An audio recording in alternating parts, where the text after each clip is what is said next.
for today with some money. It's been about 2 years since I personally walked through this property.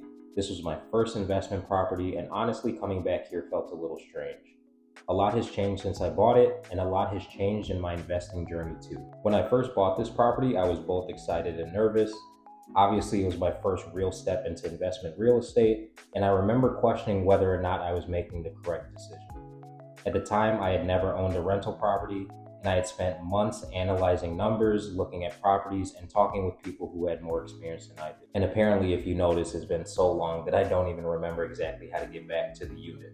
That's probably a sign I should stop by more often. One smart money move for this video is that sometimes your first investment doesn't have to be perfect, it just has to get you started. So most of the time, a lot of people tend to overthink their first investment, whether that's through real estate, investing, 401k, savings, etc. But sometimes you just have to let go and go after it, right? You don't really necessarily need to overthink it. Of course, you want to get all the numbers lined up so that it makes financial sense for your specific situation. But at the end of the day, the hardest part is just starting. One thing I learned pretty quickly is that owning a rental property is much less exciting than buying one. Most of the work happens after the closing. My first tenant recently moved out, so this was my first opportunity to really walk through everything again. As a landlord, these moments are always interesting because you never know exactly what you're going to find. One thing I was happy to see was that the unit was still in pretty good shape overall. That's one of the biggest advantages of finding good tenants. A good tenant can make ownership significantly easier. Features like an in-unit laundry were one of the reasons I liked this property in the first place. And then small things like that can actually make a big difference when trying to attract a quality tenant. Walking through here brought back a lot of memories from when I first purchased it. At the time, I was taking a huge leap outside of my comfort zone and my financial zone.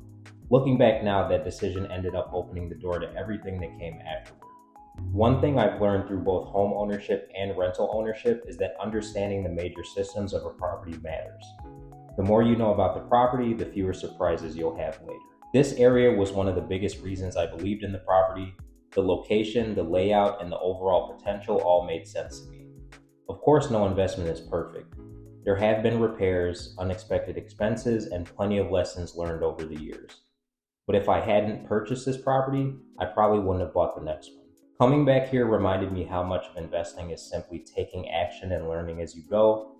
The property wasn't life-changing overnight, as I mentioned before, but it taught me lessons that helped shape everything I've done since. In my next video, I'll break down what happened after this tenant moved out, what I spent getting the unit ready again, and whether the numbers still made sense today.